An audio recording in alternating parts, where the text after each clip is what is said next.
Well, thank you for sending your stuff through. Um, I'm now going to try and. Do you want to have a quick tell me about the shots in your reel? Yeah, Uh, so I've got it up myself as well. So the first shot was the final major. That was the group project we did. So Nathan did the horse rigging. I got in touch with a guy at Pixamodo in Toronto to help us with the animation of the horse because none of us do animation. So yeah, we filmed that in Bolton, this footage, and it's the same location from Peaky Blinders, but they all used it right. in season two, and that's why I kind of wanted to use it as well. So I wanted to kind of make it look like a Blitz type of London, Yeah. but everything was like obviously you got all the modern stuff, so like all the road markings rid of. On the street lamp, there was like a box, power box, so I had to remove all that, and like we had like modern day bollards where the barbed wire and everything is. I knew I had to remove all that type of stuff, and then I wanted to do a big like matte paint in the like set extension through the arches. I didn't want to just take images offline. I went to Liverpool and took the photos of the main buildings in the background. Okay. And I edited because do you know is it Albert Docks? Yeah. I use that because it's quite old and like industrial. Yeah. Yeah. But It's yeah, good for that. yeah, obviously like that is kind of like dock buildings and I wanted factory, so I just photoshopped them to kind of make them look like there was factory buildings instead of like on the side of the docks. The second shot was Candyman. That was the first project in third year. You know the Men in Black film, and it's Yeah. like I saw it on a trailer, and it's the like it's a new international one, and they've fully replaced like the guy, this character's head, like actor's head, with, Yeah. like this uh, alien, and I wanted to kind of replicate that, but with my own like idea. And I needed to find a good location to like sell it.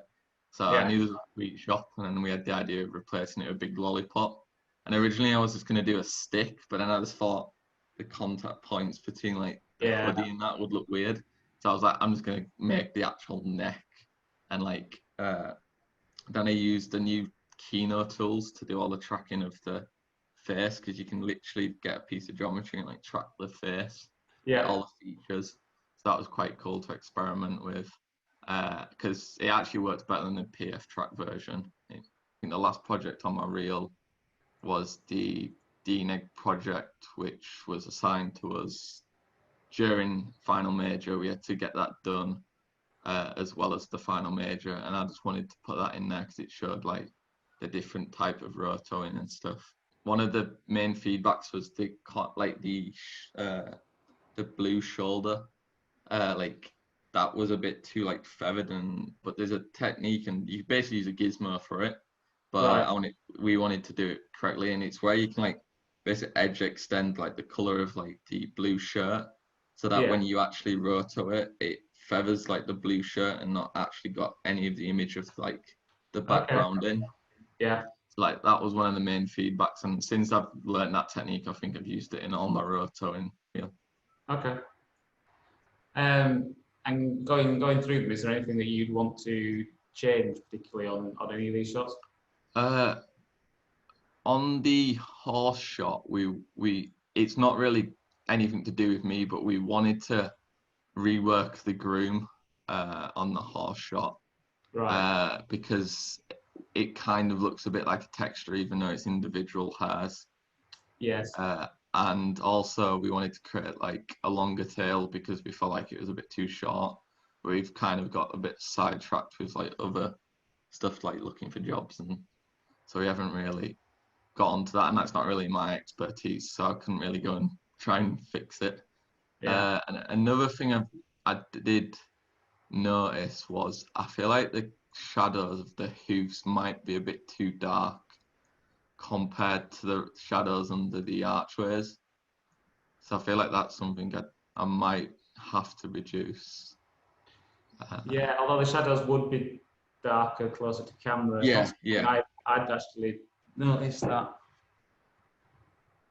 I do wonder if the shadow should be a little sharper under the hmm horse. If you look under the archways, they're not. They're a little bit sharper than that. yeah, And I know sometimes there's only so much you can do with a render you get, and yeah, therefore, if I talk about the render of the horse, that's a bit harsh on you.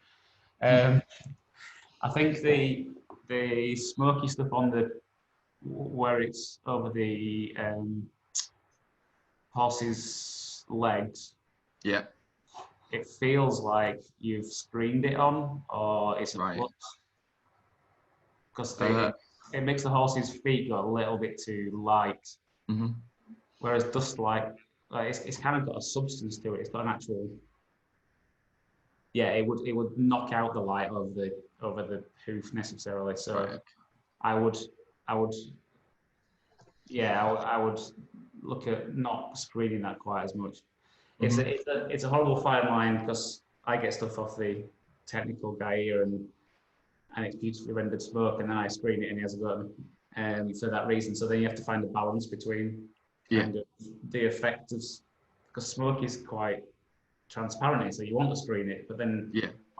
on something like that you can see where it is. It's just lightening those legs up a little bit too much. Right. Okay. Um, I really like this shot. And I was interested to know what is you've done on it and stuff, because the docks in the back look nice and everything. I think it's funny that someone actually modelled the the barbed wire that you can't see in the background. Or is it the foreground barbed wire that he modelled, not the background barbed wire? Yeah. Yeah. It was the foreground. Yeah. I think there is barbed wire on the top of the fences, but it's that far away you can't really see it. Yeah. And then I did like the smoke in the background and like the fire. I messed about with new particles just to make like some embers. And everything on there is except the lamps ended up being a still frame, because when I got the render back it was too noisy. Okay. I took the still frame, I went into Photoshop and added more dirt onto it because I wanted more dirt on the road and the buildings. Yeah. And then projected that all back onto the geometry. And Yeah. then to stop, because obviously you'd have like some bits was rendered, some bits wasn't. I was using CryptoMaxes to allow certain bits to be still renders and certain bits to projections. And it ended up being a bit nicer, like finish being a projection than an actual full render. Yeah. Because like it was getting too much noise, which could have been we could have rendered it again, but because of time, it was easier just to project it back on. Yeah. Did you think about doing anything particularly with the grade on it, or were you always going to go for something that was relatively close to the shot footage? Yeah, so originally the shot was a lot brighter, the original shot. Yeah, it was, yeah. Yeah, and then we got to the end of the project and I started messing about with DaVinci, but there was like, the lecturers really liked the original like grade I did on top of just like bringing like more darks into it. And the kind of idea I was going for was, do you know the Wonder Woman like scene where she's on like the what's it called? Dead No Man's Land. Yeah. Where it's quite like dark and there's quite a good example on Waterfall. So like I wanted it to be like a bit bluey green like tint to it. So I didn't want it to look too clean and like cinematic. I wanted it to be like quite dark and dingy. Yeah. Like kind of look. And I kind of just went with the original grade what I did, and I used, I think the original grade was just like a Rec 7 look I found. Okay. And then I added, just trying to think now, it's quite a while back. I think I just added some more blues into it and a bit more greens. And I think originally I took it too far, so I just pulled the mix down just to reduce it a bit. Yeah. I'm trying to think now. The grade, like color grading, I know it's like a different skill, to be fair. Yeah. In the end, so like I didn't want to mess about too much and just completely ruin the shot with a really muddy like grade on top. Which way is the light coming on the day you shot?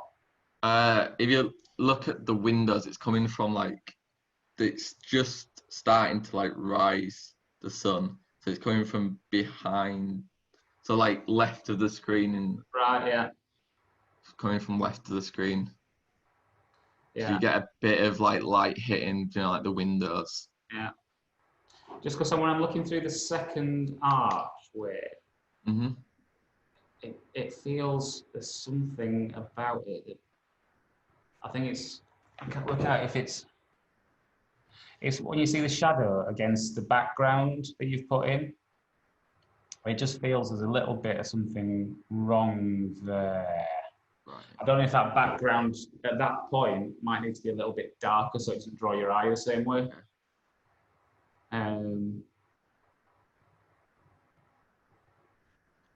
Or maybe, just a second.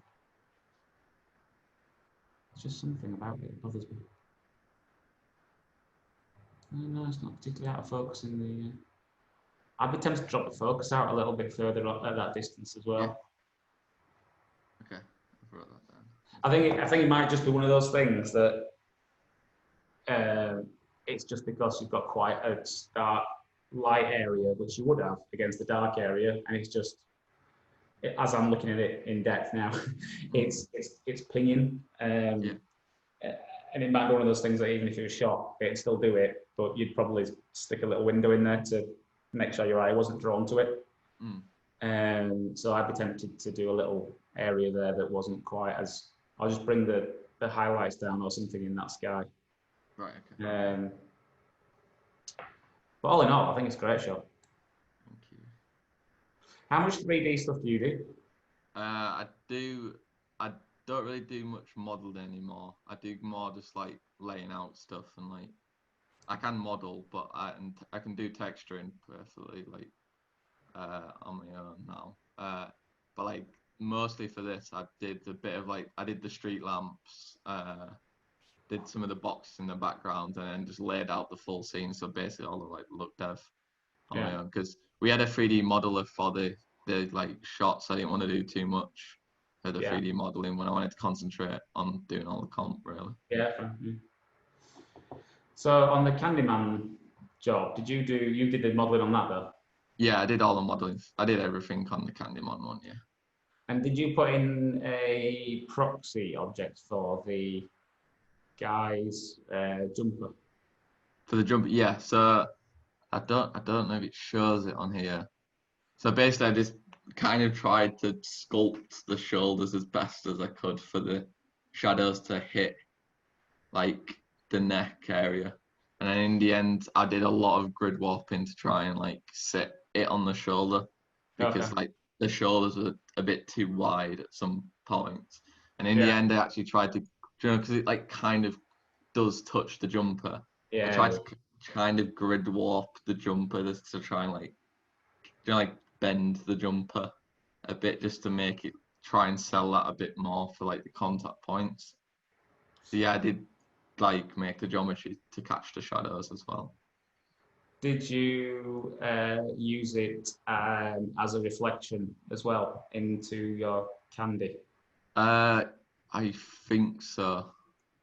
I think I projected the jumper color onto the geometry, so it would catch like the color in the reflection of the like. I think you can slightly see the blue and like a bit of the hoodie at like 112.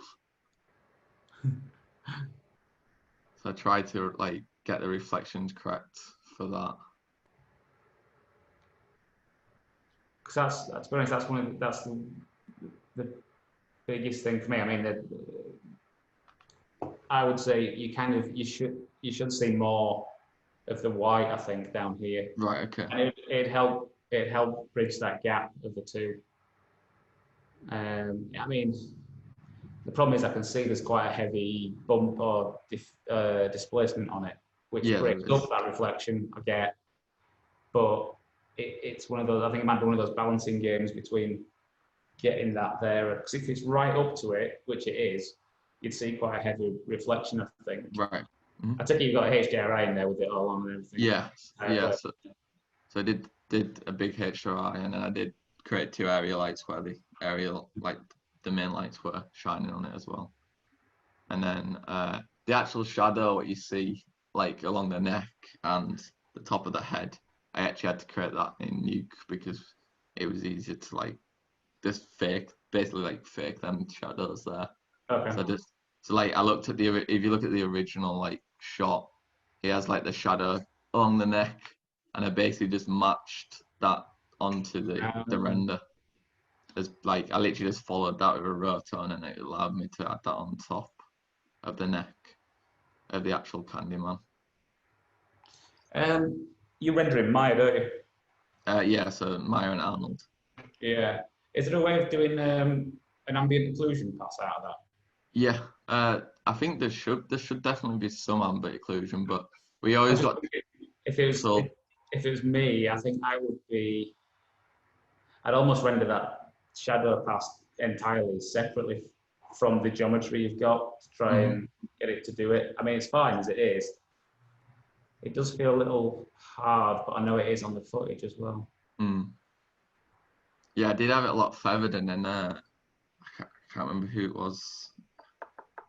Uh, some person online, like some like YouTube channel person. It was Yeah, either Ludo or Hugo told me that it was too soft. So I tried to like increase like the harshness of that bit.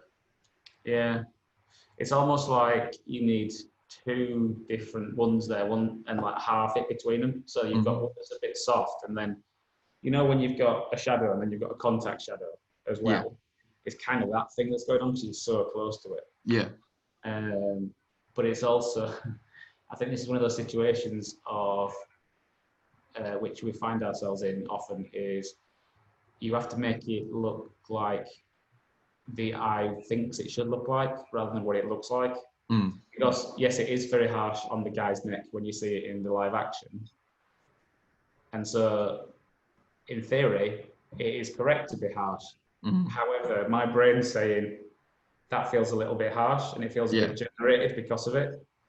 And it's that thing. We've had times when we've used photos of skies in backgrounds of things, and people have said, our clients have said, that looks a bit computer generated. And it's like, that's a photograph, and you just have to kind of find a different photo that they want. But it is that thing of sometimes reality isn't actually what people expect to see. yeah, They fill in some bits. Um, but no, it's nice. I kind of want to see more reflections, but you wouldn't get it. I know you wouldn't. You've got all those bright colours down the side. And again, in my head, I kind of want to see them, but then I realise it's a tacky lollipop and not a mirror ball. yeah. No, I like that one as well. I think all your work's great. Thank you. Um, and then on your final one, yeah, that's a decent double up. I know this shot's quite overdone because our uni does it nearly every year, but I thought I'd just give a good like idea because a lot of my work is quite full like comp and Yeah. doesn't show much rotor, and I know I need to put more of that in. I've been doing some like freelance stuff at the moment, Okay. so Cool. hopefully once that's done, I can put that onto my reel and stuff. Yeah. Is that roto stuff you're doing as freelance? It's a bit of both. Like I don't know if I'm allowed to say it. Okay. Yeah. Did you get a fully clean plate for this as well then? No. So basically, we got the shot of. I think it shows it in the breakdown. So we got the shot of the guy in the blue shirt, and then a stand-in, Yeah. and then you got the shot of just the guy on the right, and Yeah. then no one there, and we had to like, well, there's like a pole there for like where he is, and we had to like, basically at the end of the shot, it kind of I don't know if he walks into the camera or something. It like wobbles the camera. It's like Awesome. I've seen a lot of like ones online where people like missed that, and like we basically had to like try and transform it so like it didn't have the wobble. And Yeah. in the end, the best way to fix it was just making like the bit where I did like the cross of like both clips. Yeah. I basically was able to like not feather it enough, but basically able to do it that much like in a weird shape that you wouldn't see the wobble. So you Yeah. basically It's got finding the joins that you can use yeah. as actual hard lines, isn't it? Like you've got that cable run that you've used. Yeah, so basically if you did that cable, you'd see the wobble. But if Yeah. you did it a bit off the cable, you wouldn't see it as strong. So that's No, how we had to get away, like around it. No, as a rotor job, it's great. And there's a pull focus in there as well. Yeah, so yeah, that was another thing. I don't know if they had it on. I don't know who shot this footage, but yeah, it kind of does mess the focus up when he walks past the camera, Yeah. and it was really hard to like not see that focus as much. And I think the only way like you don't see it because he walks in front of the camera as much. I think they Yeah. did the shot because there's so many like little hidden Yeah. issues with it that they're trying to see if you notice them. No, you don't. On the final shot, you don't notice some of it. Yeah, Although now I'm going to look for him to see if I can find any. yeah. The original grade they chose as well was far too like strong, so I kind of just graded it what I thought looked natural. Okay. I don't think I've got the original clip in there, but I spent hours trying to like match the grade, and in the end, I think they've added some other look onto it to like get it to then like grades, and I was like, this just doesn't look nice. It looked really green, the one I was doing, so I just wanted to keep it natural. Yeah. No, it's good. And like I think I did some rotos, like changed the fire extinguisher because that was a bit, the red looked a bit like off, and also I got a really like on the window it was really red, so I think I did another rotor on the window just to Okay. like pull the more like I think it pulled more green into it. Oh Quite a yeah. while back I did this. Yeah, it's pulled the red down, didn't you? Yeah, Yeah, that helps. this looked a bit like too red. Yeah, yeah. Yeah, it looks more natural that one. No, it's good. I don't know what I can tell you about that one because that one's. I mean, kind of is what it is, and you've executed it well. So, Thank you. the fact you don't notice any of those things means you've done it well. Well, I hope that's been at least moderately helpful for you. Yeah, it has. I've took notes, so that's very helpful. And yeah, I look forward to seeing more of your work actually because Thank you. I like it. It's all look pretty good. Thanks. Yeah, it's good stuff. Thank you for doing the feedback session.